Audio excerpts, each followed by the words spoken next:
There are lots of videos on internet with the blue light from sky just before wildfires start. So could the modern wildfires actually be caused from weapons that we are not being told about? You're not here by accident. The signal found you. Yes, the blue light from the sky is real. It has been caught on camera by countless eyewitnesses around the world. Flashes of unnatural electric blue light moments before wildfires erupt. You're not imagining it. It's not lightning. It's not coincidence. It's a signature, a fingerprint left behind by a weapon the mainstream pretends doesn't exist.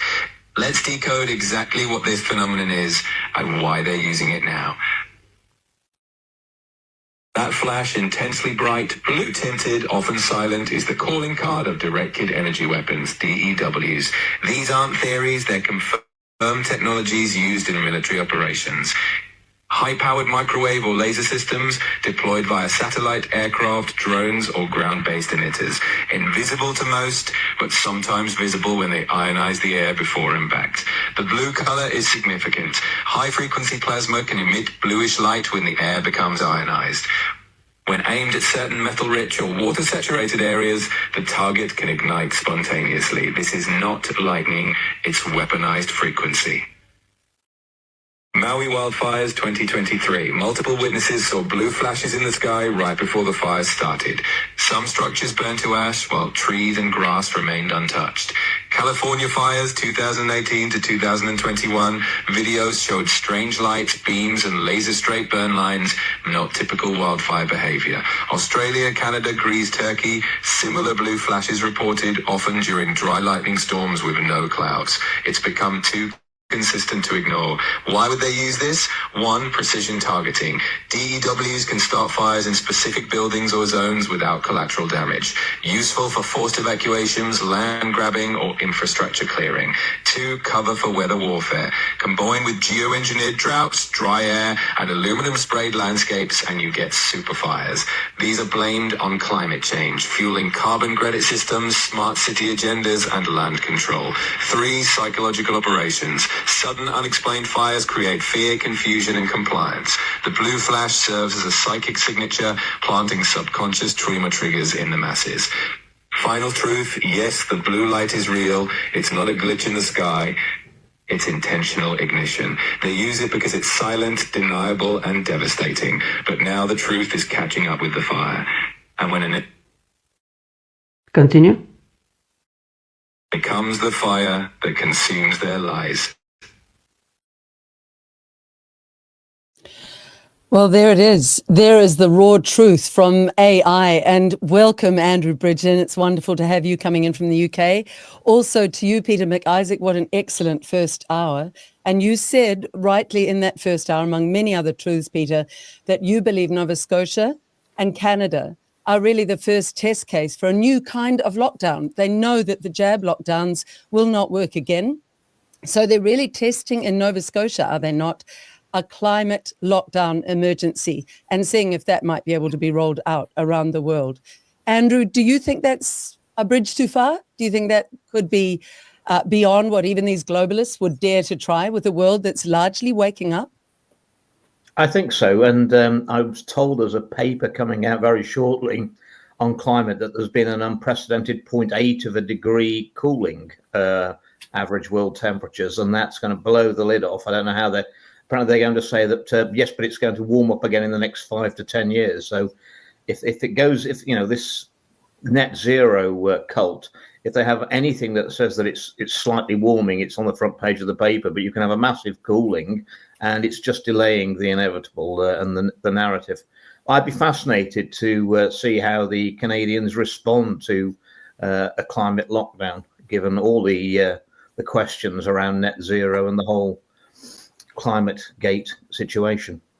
Well, Peter, in that first hour, you were saying to your guest, Jeff, who was excellent, you are both shocked at how compliant Nova Scotians have been, that typically they have a bit of fight in them, that they are a little bit rebellious. And yet, in this case, they seem to have again been bamboozled by the propaganda and the mainstream lies, Peter.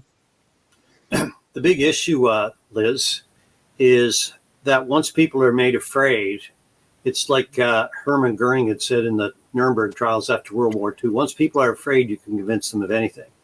And I know some really good, intelligent people that have been hoodwinked and bamboozled by what the premier is saying. And he's ignoring the fire weather data that I spent 29 years dealing with over my entire career fighting forest fires in Nova Scotia. That data is the international standard that all fire decisions are normally based on here in North America, coast to coast Canada. And in late July of this year, our Premier Houston ignored that data, and we had 40% of the province that was actually in what we call low to moderate, normal conditions. You could have fires, you could do multiple things. And he declared a burn ban. And I was in the process of putting together a case for a charter challenge on that. And then much to my, I guess nothing's to my shock anymore, but I would say just to my shock and dismay, then the premier decided he was going to bring in a full province-wide travel ban. And that wasn't justified by the data either. So while we were working towards, myself and a few other people were working towards a case, Jeff Evely gave me a call and said, Pete, I'm thinking on getting a ticket. What's the best way to do it? Well, I used to be a conservation officer while I was here in Nova Scotia. So as a game warden, we don't do much firefighting in the winter. So when you're not doing that, I was doing law enforcement and I wasn't on staff. So for also 29 years, I was a conservation officer here in Nova Scotia. And so I said, Jeff, the simplest thing is why don't you just go do, he's got a lot of common sense. And what he did was probably the best thing that could possibly be done. I said, arrange a meeting with a conservation officer. And Jeff's a good military guy. It made sense. Not only did he took that directive, he added initiative to it and went right to their office. And then it actually showed the lunacy of what the Nova Scotia government has done, because he only took 13 steps into the woods, turned around, walked back out, and got a $28,872.50 ticket for it. But Jeff had to have a ticket standing, Liz, in a court case. Welcome in, Craig Kelly. This is Peter McIsaac from Canada, who's right at the ground zero of the climate lockdown madness that's being tested out in Canada, Craig. And he's talking about fines of $28,000. Yeah. So, Peter, I think if you said in that first hour, you said if you and your wife and your dog on a wet day when there's no fire risk walked in the bush, you could be up for a $56,000 fine. Is that right? Actually, on a paved trail through the bush, and it's 58,000, Liz. And there's zero leniency on it. I'll give you an example how crazy it is. On the first segment I mentioned, and you gentlemen will be amazed by this. We have an ongoing event, and I think it's been going on now for almost 20 years in Nova Scotia, and it's called the Clam Harbour Sandcastle Building Contest. And they get average about 10,000 people turn up to it. And all the vendors had bought everything they needed, and it was all set to go. And the government of the politicians here in Nova Scotia shut the event down noon Wednesday just gone by, no warning to any of the vendors. And they shut the whole thing down because they were concerned about fire weather, and they didn't want to do anything to upset the premier. And it's coastal. It's coastal, so it's nonsense. Yeah, so this is the beach on the Atlantic Ocean, guys. Mm. So. Craig, let's go to you. Great to meet you. Sorry I was a bit late getting on. Had some problems with the technical thing. But just quickly, why is this ban? Is the I think because that you'll be in danger, or is it because you think people will go out and light fires in the bush? What's the rationale that what's the case they're arguing for? So initially the rationale was people in the woods cause hazards, but here in Nova Scotia, our number one cause of forest fire is just strictly arson. So arsonists tend not to obey any law, regardless of travel bans. But you guys need to understand, both Craig and Andrew, I want you to understand this. In 2012, we had a very functional, highly effective system of fire towers that we had guys sit in all fire season, and they would report smokes and stuff. That whole system was dismantled in 2012. And the justification the province used for tearing that system down was that now everybody has cell phones. And while they're in the woods in all these remote areas around Nova Scotia, because Nova Scotia is 75% forest, that they would be the new alarm system, and they would call in if they ran into a lightning strike or something, a fire started by any other means, that they would call in and the department would be able to respond. So when the premier made the decision that no one was allowed in the woods based on walking in the woods and fishing apparently caused fires, which it historically has never happened ever. But that was how he had to try to package this level of oppression. So And then he aren't started, you even allowed to fish in a boat on a river then? Because you couldn't really cause a fire if you're on a boat, could you? well, what you Well, have in the to do, globalist world, you could, Andrew. well, here's the thing, Andrew. If you had to walk through any bush at all to get to it, the province said, well, if it's a short distance, we probably won't prosecute you, but then they wouldn't define short. So short's 10 feet to one person, and maybe it's a half a mile to the next. So everything is arbitrary. Nothing is following the science. The entire system that North America has relied on for fire weather data since 1970 has gone out the window. And we're living under total oppression here right now in Nova Scotia. It's absolute nonsense. And the key is they're saying anything from a watch to a phone could cause a fire. So they've banned phones. So the whole system of reporting fires is now banned, is it not? Yes. So what happens is you can get permits to do construction. You can still go golfing on golf courses in the woods. You can have marriage ceremonies if you're a native. This doesn't apply to natives, by the way. And there's a whole number of things that you can do. And you can do mining. You can do forestry if you get a permit. But one of the conditions on a permit is you can't be in the woods wearing a smartwatch or a cell phone. So Would you be allowed to take an electronic vehicle if you were a government official? Because we have quite a lot of fires in the UK from electric vehicles, to be honest.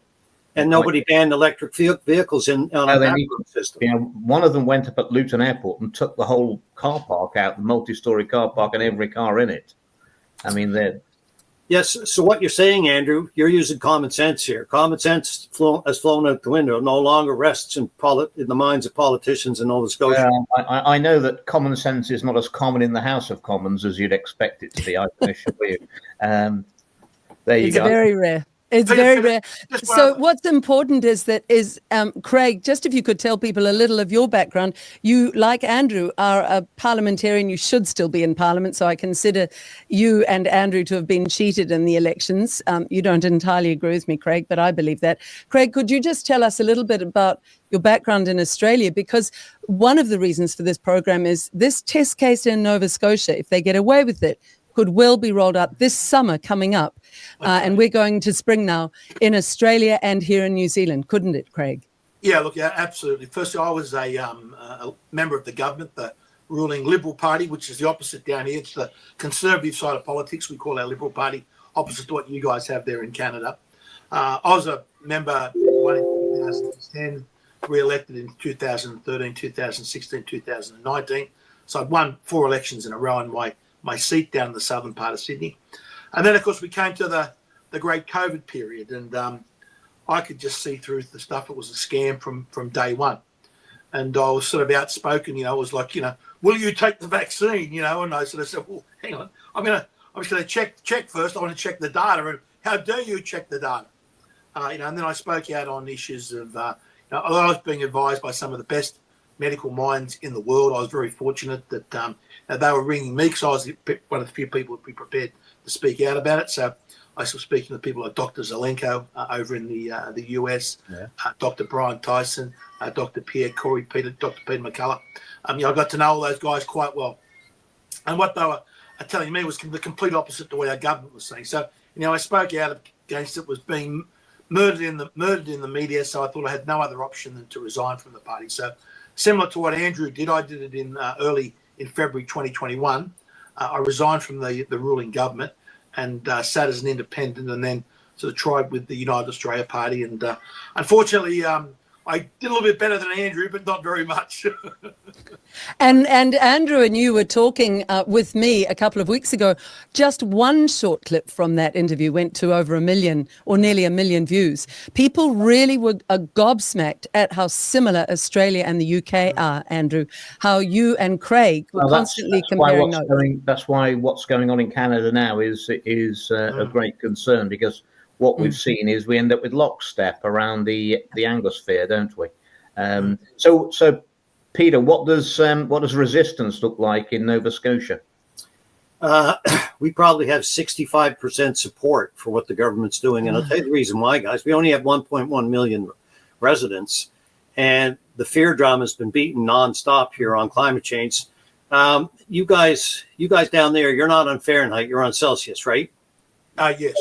Okay, well, back you guys, we're all old enough, or I'm old enough here to remember being on the Fahrenheit scale. We're getting heat warnings down here when highs for the day are 74 Fahrenheit, and the maps all show up red, guys. So everybody's being conditioned climate. But I can tell you, the fires in Nova Scotia, they're not a result of climate change. It's a result of major budget cuts that began in 2000, and that happened coast to coast Canada.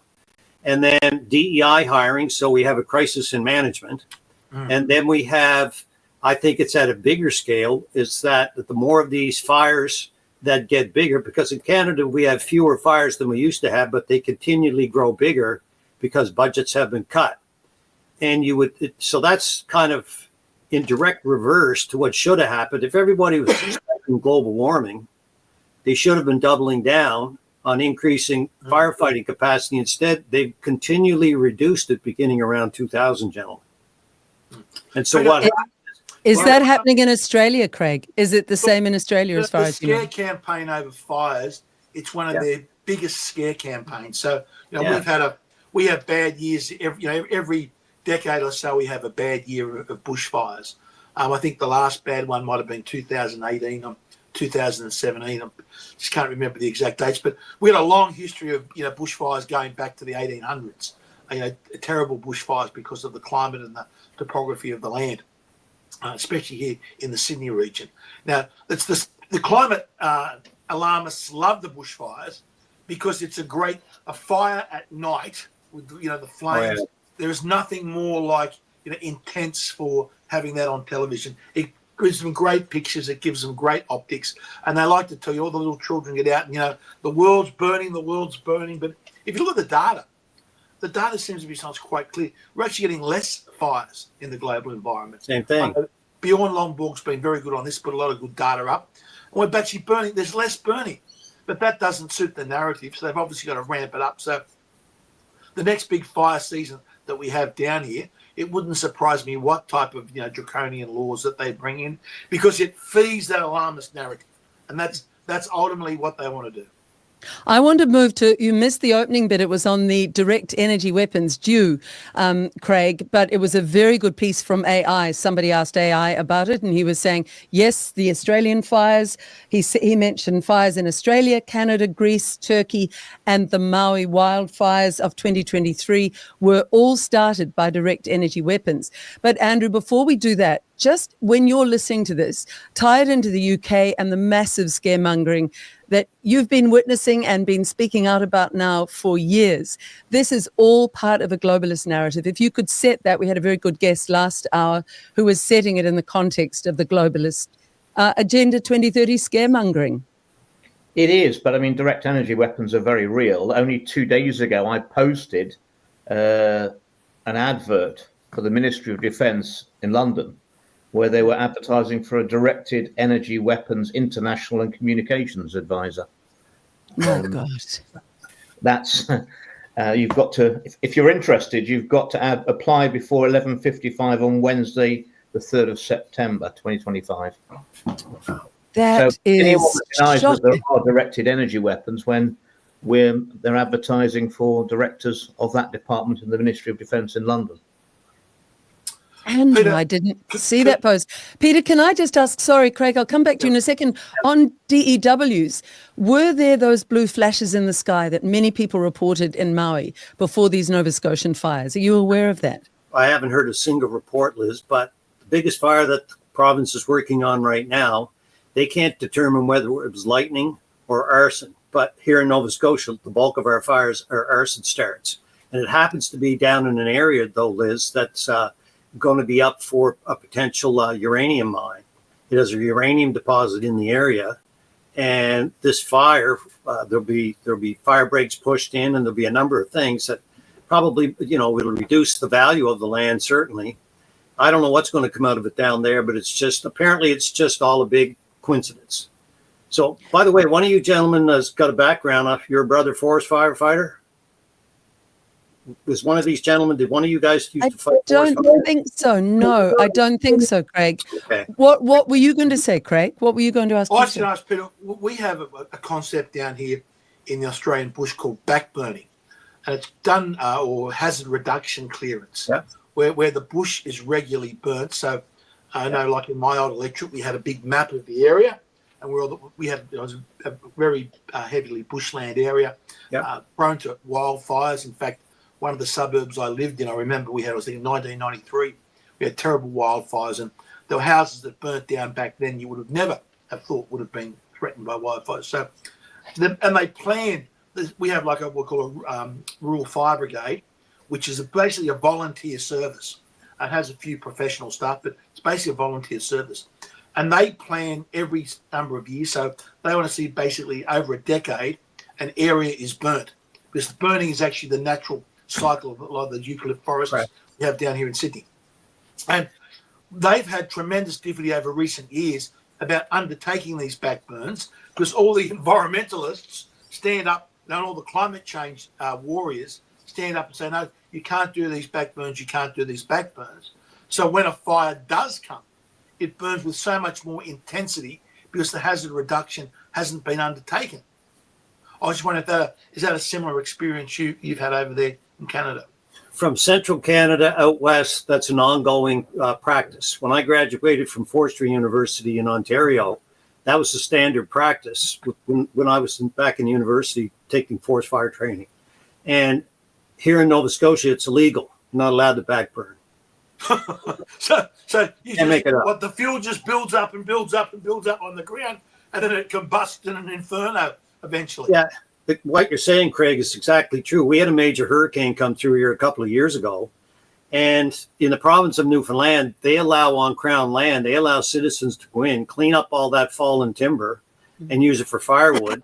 Here in Nova Scotia, you're not allowed to touch it. You can't go in and do anything. And I can categorically tell you, as a forest firefighting professional with 29 years experience, that the fuel load in those areas, because of what happened, the way the wind came in, it came in and looped back. So the trees aren't laying all in one direction. They're all crisscrossed. You're not going to be able to fight fire in it. You're just going to have to stand back, let it burn.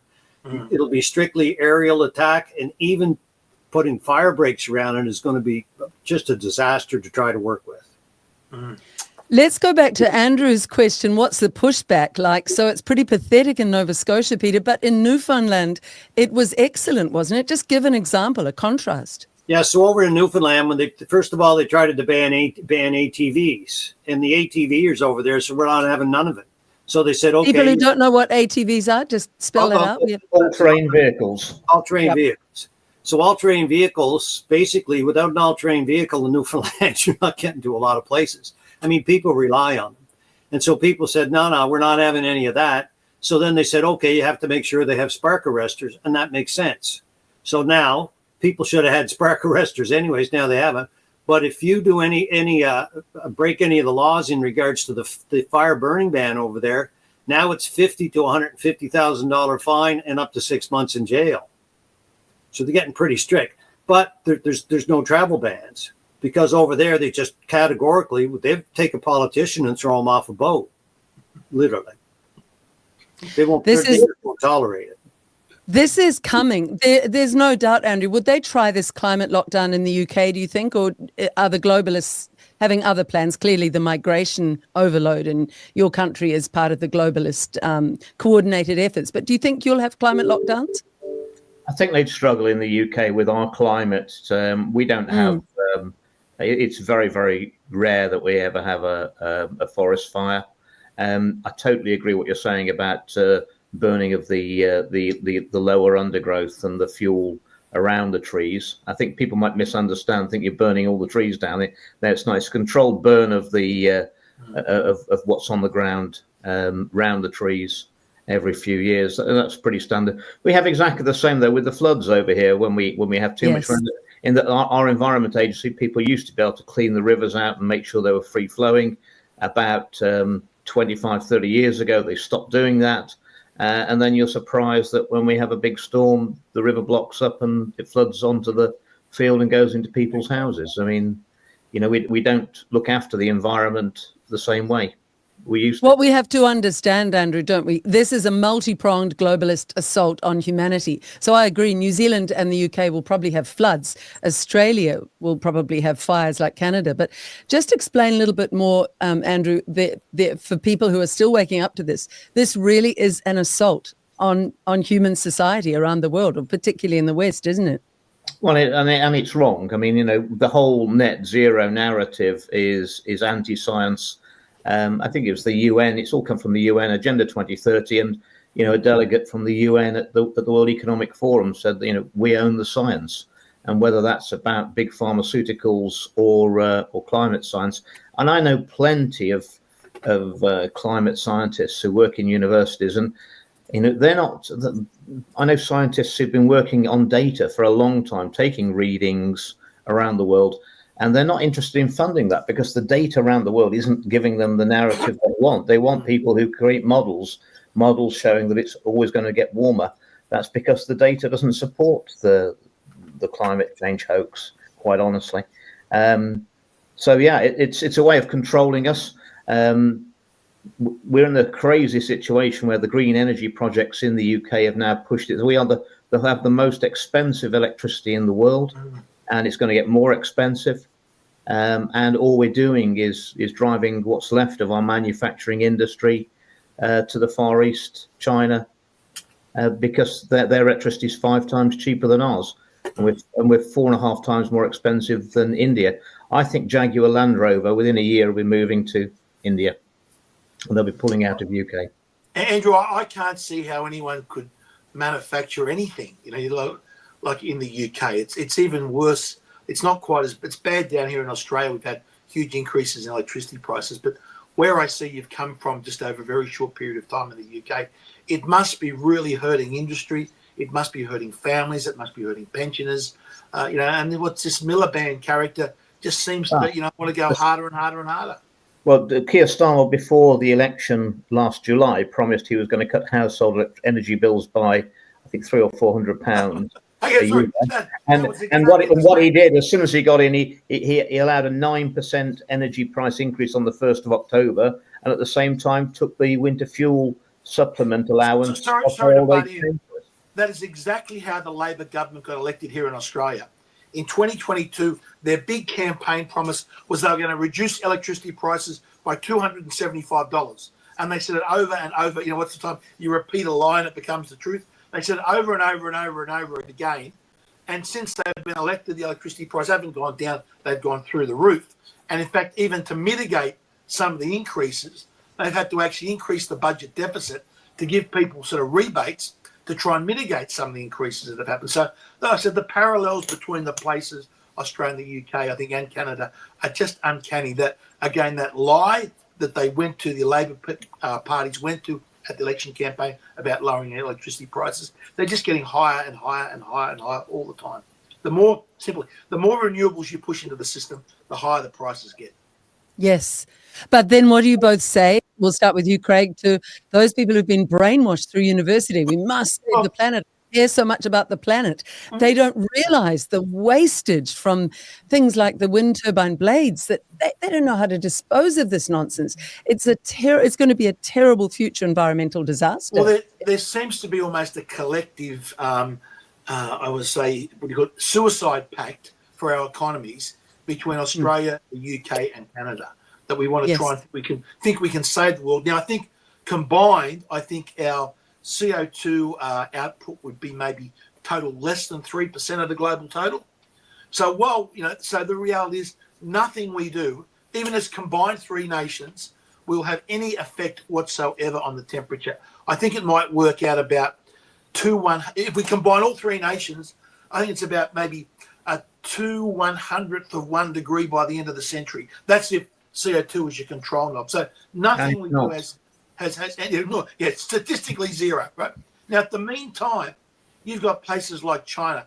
Now, China actually, many people don't, per capita, not overall, but per capita, China generates more electricity per capita than what we do here in Australia. An incredible sum. And China today has 421 gigawatts of new coal-fired power plants under construction. We've got 21 in total. So we're closing down our 21, and China are building 20 times more than we have. You look at places like India. India have made a commitment over the next 5 years to increase their coal production from 1 billion tonnes to, sorry, from 1,000, I'm talking thousands. So from 1,000 million tonnes to 1,500 million tonnes. So that's an extra 500 million tonnes in the next 5 years. That's their annual output. That's Australia's total coal output. We're known as globally one of the biggest coal producers in the world. We only produce 390 million tonnes a year. So India's planned increase over the next 5 years is greater than our total output. And we think that, as Commonwealth nations, we're going to change the planet, change the temperature of the planet. It is insanity. Every single thing of this net zero nonsense hands a competitive advantage to the communist Chinese. Every single thing about it is a wealth transfer mechanism out of the UK, out of Canada, out of Australia, into the communist Chinese. Tiana was saying that in the last hour, Andrew. They're manufacturing the solar panels and the wind turbines that we're buying, but they're manufacturing them cheaply with coal-fired power stations. I was speaking to an engineer last week, just a coincidence, and he decommissioned some of the coal-fired power stations in the UK. And obviously we were doing it on environmental grounds. You know that they dismantled all the machinery, the furnaces and the generators. They were all boxed up and sent to China, so they're only reopening in China. Right. Oh, seriously. You've got the madness of that Drax power plant where you burn wood. Yeah, we're burning wood pellets. And you call it renewable. So that was a big fiddle. There'll be there was some severe political interference in that, and I know the characters involved, and they're very, very dodgy. That's how they got their subsidy. Maybe you could cut the trees down in Nova Scotia, send them off to the UK to burn them in the old coal-fired power plants. Can you elaborate on what you know, Andrew, or is it too early? No, I can't really at this stage share. Yeah, there was a lot of jiggery-pokery around how the Drax organisation managed to keep their subsidies when it's patently, even shipping them over in those huge cargo ships halfway across the world, it could never be considered environmentally friendly. But I mean, they've been giving big houses, people with big houses, the ability to put a burner in there and burn those wood chips exactly the same as that, and say that it's green. This whole climate rort is jiggery pokery. It's all a con, isn't it? Yeah, but the big investors. What I did uncover is that the vast majority of the so-called green projects, wind, solar, even anaerobic digestion, very seldom is the company that owns the asset actually classed as operating it. They're normally offshore companies, so they're getting massive subsidies from the UK taxpayer, and then they're not even willing to pay tax on the profits, the exorbitant profits they're making on their subsidised products in the UK. They're all in tax havens. They're all registered in tax havens. It's an absolute scam from top to bottom. The people who've invested in the technology, they're making a fortune, but it's all being put onto the general public's bills and also business, who we're just not competitive. This is going to be rolling out across the Antipodes, Craig. How do we start to roll it back? Let's start to look at solutions. How do we wake up enough Australians and New Zealanders? Nova Scotians seem to have collapsed into the propaganda again. Well, firstly, we've got to keep talking about it. We've got to put the facts and the data on the table. Because in this debate, this net zero debate, this climate change debate, all the facts, all the data, all the science is on our side. So there is simply nothing that Australia, the UK and Canada can do that's going to change the temperature of the globe. Zero. We have no effect whatsoever. Right? But we are damaging our economies. And we've got to try and point out to people the damage that is being done to our economies in the terms of less wealth creation, and how we are making our communist Chinese friends over there in China so much wealthier and so much richer. And remember, if we keep this is only just starting to warm up. You've got to get through. It's not just your electricity sector that net zero applies to. It's your transport sector, right? So it's all your cars have got to come off the road. You've got to have electric cars. Where are you going to get the energy for the electric cars? it's your aviation sector. What are you're gonna close down? How are you gonna have an electric plane that flies from Australia to the UK with the weight of the batteries? That's just not going to happen. Right? And then you have to tackle the agricultural industries, and that's not tackling the tractor on the paddock or the machinery in the farm shed. That's attacking the farts and burps of the animals. And the only way you do that is you have to reduce your herd sizes substantially. That's happening in Europe now. That's massively happening now. Huge pressure. And that means the end of many of our regional areas, the wealth going into those areas. There'll be more concentration of people living in the city. And as good old Klaus Schwab tells us, you will eat the bugs. That's not a joke. That's the plan. Well, obviously, people living in cities, urban areas, are much easier to control because it's easier to have the cameras, and it's just difficult in rural areas, which is the great attraction for many of us to live out in the country. Is that it's just impossible to have a camera on every corner. And Andrew, a smart city is a dumb idea. What does S stand for and M stand for in smart? Surveillance and monitoring. Exactly.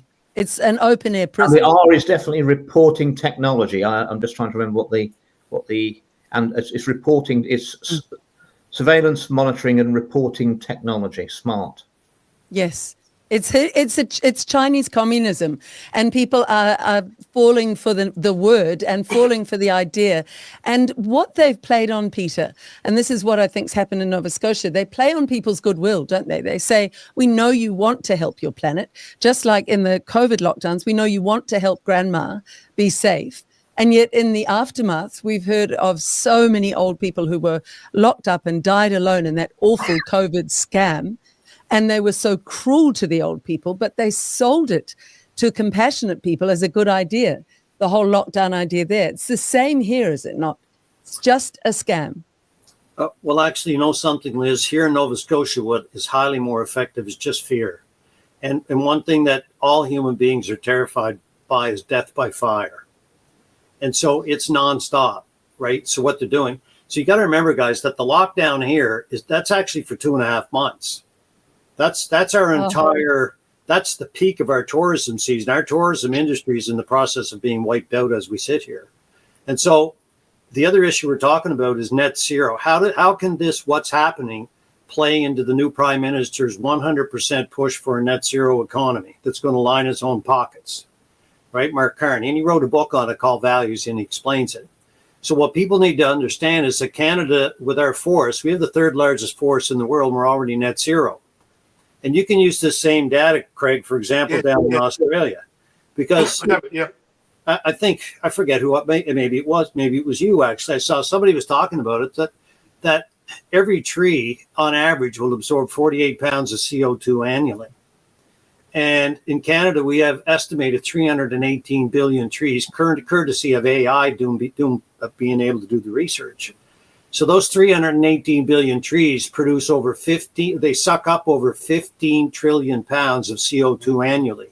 And the entire population of Canada, with all our industry and everything we do and all the people, we only produce 1.3 trillion pounds. And our trees suck up 15 trillion. We only need roughly around 10% of our trees to suck up all the CO2 man-made in Canada. So we're a carbon sink for the rest of the world. Those coal plants that are going on fire in China, guess who's sucking up any extra CO2? It's Canada is doing it. So for Canada to think that we can, for the people of Canada to be taxed to death and believe in this stuff and get wiped out is insanity. The other thing too, Liz, is that here in Canada, I think this is part of a bigger agenda. Our premier wants to bring on the largest ocean-going windmill operation in Canadian history off our coast, and he needs billions and billions for the project. The province doesn't have the money. The only way to get the money is they're going to need Ottawa, they're going to need the federal government to help out, and then they're going to need backing of the company that Mark Carney was heavily involved with, like the Brookfield asset management companies. And the premier, and you got to remember, guys, I went fishing with this guy, right? I helped get him elected. I got hoodwinked, bamboozled, and sucked in badly, right, by a Manchurian candidate. And Give us his name, Peter. His name is Tim Houston, and right now he's the laughingstock of North America. And so what happens is that Tim is capable of virtually anything. And because he's a liberal pretending to be a conservative, right? You'd be hard pressed to convince me that he didn't work some kind of a back deal with Mark Carney that said, if you'll help me finance these big projects and make sure that this project gets a go ahead, I'll bring a lockdown in that will help solidify your narrative that we have to do this to stop forest fires and that this is all brought on by climate change. And I'm here as an expert on reading this data that it's not climate change, that's outright garbage. Well, in the UK, our gas, one megawatt of gas-powered electricity, produced electricity, is about £65. It should be about £45, but it's about £65. The government last year were signing off 20-year index-linked contracts for floating offshore wind at a strike price of £228 a megawatt. So almost 4 times more expensive than you could buy gas-powered electricity for. And they keep saying, but the green energy is going to be plentiful and cheap. Well, if you're signing up for 20 years, index-linked to almost 4 times the price of electricity you could produce from fossil fuels, how's it ever going to be cheap? It's only ever going to be more expensive. Funny, we've had a similar thing down here. There's been 2 big offshore wind farms proposed to the north and south of Sydney, not off the Sydney coast where all the green voters live. They push them to the north, Newcastle, and down to the south, Wollongong. So it's not affecting anyone in Sydney because they think they can maintain the votes down there. Now, both of those projects at the moment have fallen over. The investors have pulled out because the projects simply don't make economical sense. So they're waiting for the government to come back with billions of dollars. And again, these are meant to be floating offshore wind turbines, a technology that's only in its infancy and hasn't yet been proved. You're putting them in waters about a kilometre deep, right bang smack in the middle of a whale migration zone. Well, the whales will be sorted, that's for sure. That goes up and down the coast of New South Wales. It's one of our major tourist industries. And they want to put these wind turbines. So it's not only it's the wind turbine, and you've got all these big cables going down to the seabed, which will snag all fishing lines and bits and pieces. It'll become like a labyrinth of, to trap whales and mammals and all sorts of dolphins and things. And they're doing this as environmentally friendly. And the government of the day that proposed both of these things, at the last election, they won all the seats in those areas. They were able to get away with it. We attended protests and we rallied against it, but the government still won. But thankfully, if that was a legitimate win, and I'm very dubious given Andrew's experience and here in New Zealand. But I talked to an Australian environmentalist, Martine, who said it goes further than that in Australia. They're going to plonk these in the midst of whale breeding grounds, Craig, I think, in some parts. And so it's going to affect the whale populations. The whole cry of environmentalists has been save the whales. If ever there was a time, Andrew, to save the whales and stop starting that campaign when I was at school, actually, Save the Whales. Yes. It was the only environmental protest I ever went on. Save the Whales. Everything's inverted. It's the electromagnetics as well off the electricity being pumped out of those wind turbines. It destroys the whale's navigation system, and they end up beaching because they get disorientated. Can't cope with it. So let's go around. What, Andrew, do we do with these? Well, just give us an update on the UK, perhaps, even beyond the climate scam. What are the globalists? What else are they trying to roll out there? Well, the invasion of illegal migrants and the crimes that they're committing on a daily and weekly basis. We're getting rapes and murders, mostly of young girls. They are pushing our country to a position where a lot of people think that civil unrest is inevitable, and I'm struggling to think that isn't what Starmer's government wants, so they can have a sort of martial law crackdown. They can have the Emergency Powers Act that Tony Blair brought in 2004, which also allows them to use foreign soldiers on our streets.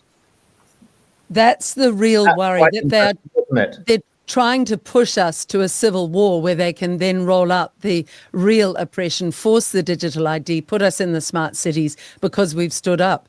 And what I love in the UK is that peaceful pushback with the flags everywhere. I said in our X Spaces on Friday about this climate program, I said maybe we start to roll out that in every country, Craig. We all foist our flags to say we are sovereign nations. We're not globalist entities. We don't want to be part of your globalist plans of your Agenda 2030, Craig. That's right. I've seen that in the UK. I've been following it. You know what? I thought one of the best comments: if people get offended by the sight of your nation's flag, maybe you shouldn't be living in that nation. Yes. Very good, a very good quote. But it just shows how bad things must be over there. Andrew, we've got very similar problems. Ours, fortunately, is not illegal migration, but it's controlled by the government. We've had the last Labor Party, the first 2 years of their government, they brought in a net, that's after you deduct the people that left, 1 million new citizens into this country. 1 million people. And that has set off a housing crisis, a rental crisis. We've got people living in cars, people living under in bridges. It's exactly the same here, Craig. We've got 1 million coming in legally as well, net million. And the real consist. So we now have a whole generation of young kids growing up in our cities that know they will never ever be able to buy a home in that city because the housing prices are just so out of control because they keep the supply suppressed and the demand running through the roof. The state of Victoria... And they won't even be able to rent now because the government are now willing to pay massively more than the market rents to rent houses for them as well, for the migrants. Gentlemen, it's the exact same thing here in Canada. That's why I wanted to be a part of this, especially with you going to be on here, Craig, because we have the exact same immigration issues here. We have people that absolutely refuse to integrate. It's overwhelming our healthcare system, our housing market, the rest of it. But the biggest thing is, guys, and why I wanted to make sure you folks in Australia know this, is this climate lockdown that's we're in the middle of here now. And by the way, the Premier said a couple of days of rain's not enough to lift the ban. You wait and see. This thing will be on till October 15th. He's not going to knock it down early. He just won't do it. And I'm willing to bet that all of the politicians, like the crazy ones down in Australia that believe this stuff, if they're going to they will do the same thing, and they will bring in legislation prior to it that if you resist in any way, shape, or form, they will hammer you. I'm convinced of it. Wouldn't surprise me. Just one more go back to Andrew. We've also in the state of Victoria, which has had a large number of migration from Africa, terrible machete crimes. And what they've done, the government thinks their plan to solve all these machete crimes are just innocent people sitting at home, minding their own business, having their house breaking into. Home invasions is the big increase in crime. The government put out their plan to stop this is they had machete bins. And they had these like steel containers, like you see the clothing bins, right? And they call them machete amnesty bins. And the idea of these criminals are going to walk along and put their machete in the amnesty bin at the police station. And here's the thing. These bins, you looked at, what they cost, $1,000, $2,000, maybe $5,000 each, right? The government paid $325,000 each for them, for 40 of these bins. No. And it turns out it's the contract has gone to one of the mates of the ex-premier. It's gone to one of the mates of Daniel Andrews. I read that yesterday. One of the worst. He was as bad as Jacinda Ardern in the lockdowns. If you couldn't have made those things for like a couple of $1,000s each, and they've charged $325,000 for them, and this is their big crackdown on crime. What we're going to do to stop all this machete crime. So now there's people breaking up. They're using hammers as the latest one of attacks. There was a shocking video. You may have seen it. Where these gang of Africans broke into a house, just put someone at random, and they're belting this poor innocent guy with a hammer over his head, like full-blooded swings. And this is happening every day in the state of Victoria. And if you say that, maybe our migration rate is causing the problem, terrible person, how dare you even suggest that? is a problem. Is there a real push in the UK for remigration? I know across Europe that cry is going out, Andrew. And you know, you talk all of us are Five Eyes countries: New Zealand, Australia, Canada, UK, and we have Luxon here opening up New Zealand, little New Zealand with just over 5 million, to unfettered migration from India that will be legalized. So we're probably going to have about 1 million coming in, and our roads and hospitals and schools can't cope. But nobody is discussing this in legacy media. But Andrew, do you think remigration, the call is going out across the UK as it is across Europe? Yeah, I think so. But there's no appetite in our elected politicians to push that policy forward. No. But that's what the people have wanted for a very long time. And certainly anyone who comes to our country legally or illegally and breaks the law, and let's face it, illegal migrants have already done that the moment they set foot on our soil. They'd broken the law by entering the country illegally. If it was up to me, they would never get anyone who illegally entered our country would never be allowed to have a passport. I mean, that's the first rule: is you can't have a passport because you broke the law to get in here, so you can't be a member of our club. And we had an incident. I don't know if you saw it. A migrant exposed himself to women and children on the tube in London, and 3 or 4 chaps told him to pull his trousers up. He wouldn't, so they just bundled him off the tube at the next station and sat on him till the police came, and the police arrested them for assaulting him. No. Oh, no. Yeah. Wow. And they said that they think he may have had a mental health problem, and they shouldn't have been so rough with him. They carried him off the tube when he was standing there with his trousers around his ankles, and all the women were running up the. And then yesterday we had another illegal migrant came out of a hotel stark naked and decided to walk around the park in the town. Apparently. The reason for this in a climate discussion is that climate change and all of the migration and all of the madness we're seeing is all part of the globalist. What are you saying? What are you saying? If it gets much warmer, we can all take our clothes off. If the fires get bad, that's a response. But if we listen to, Peter mentioned Mark Carney's book, and it's called Value with an S in brackets afterwards. A man who has no values, no integrity, Mark Carney. But in his own words, he says, page 272, a social credit system is already being imagined.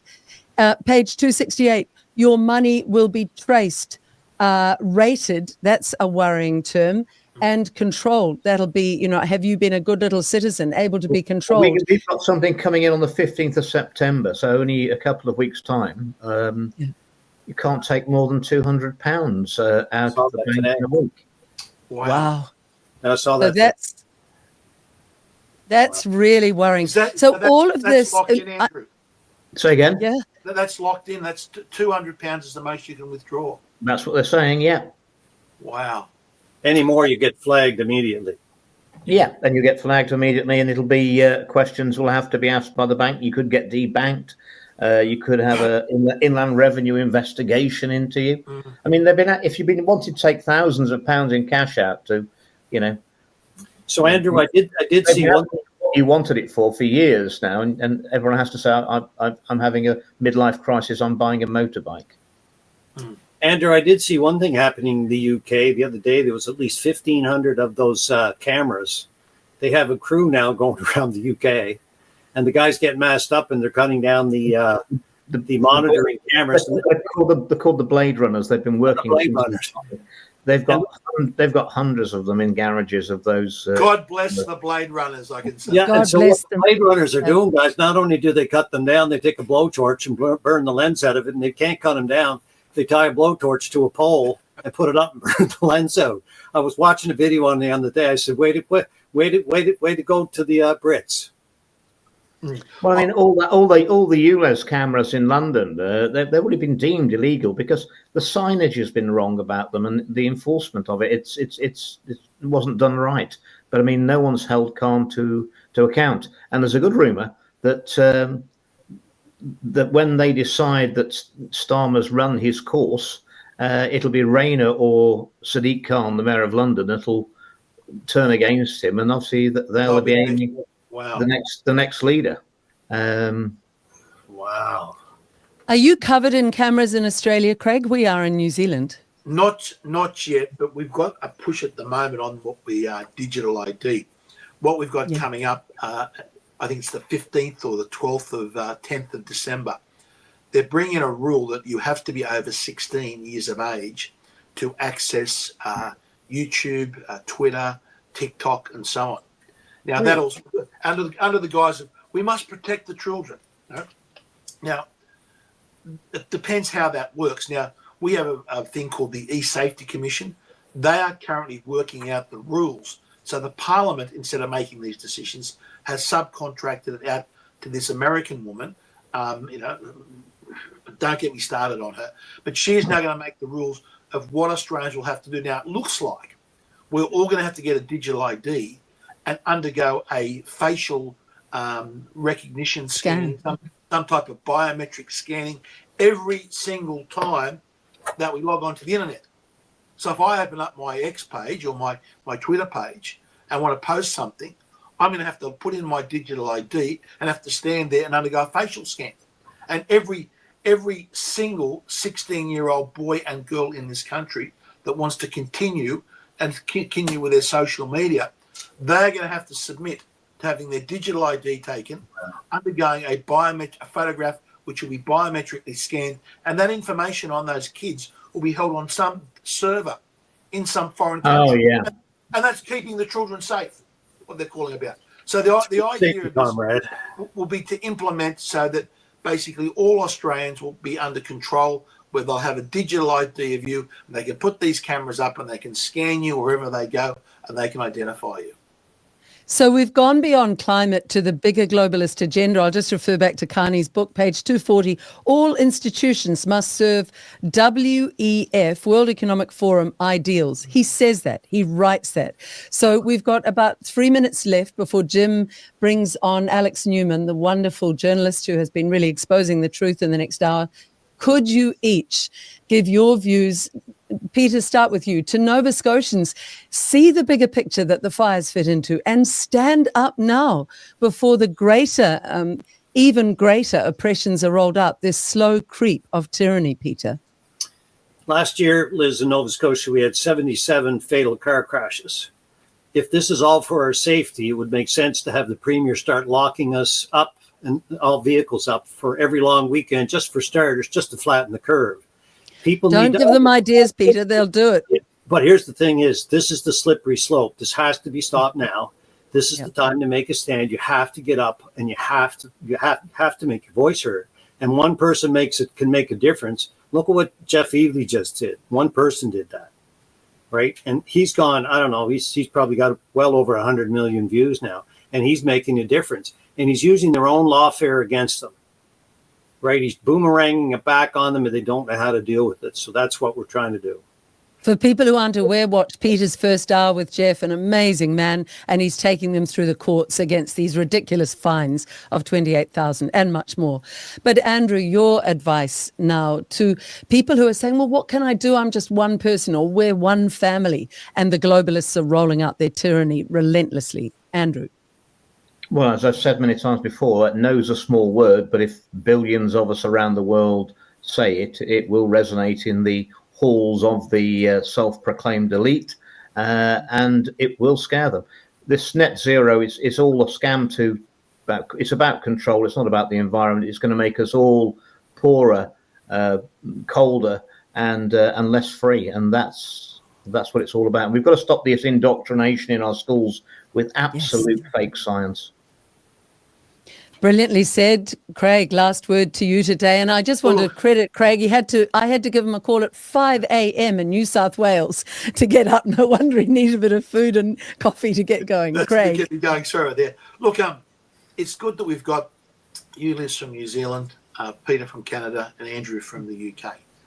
And Our four countries over the last 2 centuries are the 4 nations that have stood up and fought for freedom more than anyone else in the world. We've stood against tyranny. That is what our forefathers have stood up for. And that is why these globalists are coming after our 4 nations, because they know if we fall, right? If we fall, the rest of the world will be a piece of cake for them. Yeah. So we've got to stand up for the values that our forefathers fought and sacrificed for, and take these globalists head on. We've got to not be fearful of the consequences. We've got to call out their BS. We've got to use the science and the data, because it's all on our side. I've got to continue speaking up with bravery and courage, because we've got to win this fight. Brilliantly said, all of you. It's been a delight having you on. And Nova Scotians, please stand with Peter McIsaac and show the rest of the world and show the globalists that these fire lockdowns do not work. Otherwise, it's going to be up to us in summer in Australia and New Zealand, Craig. Thank you all for coming on. And please, everybody, say no to digital ID. That is the final line that must never be crossed. Please stay with Freedom Train International, another hour with the wonderful journalist Alex Newman and our Jim Ferguson. Stay frosty.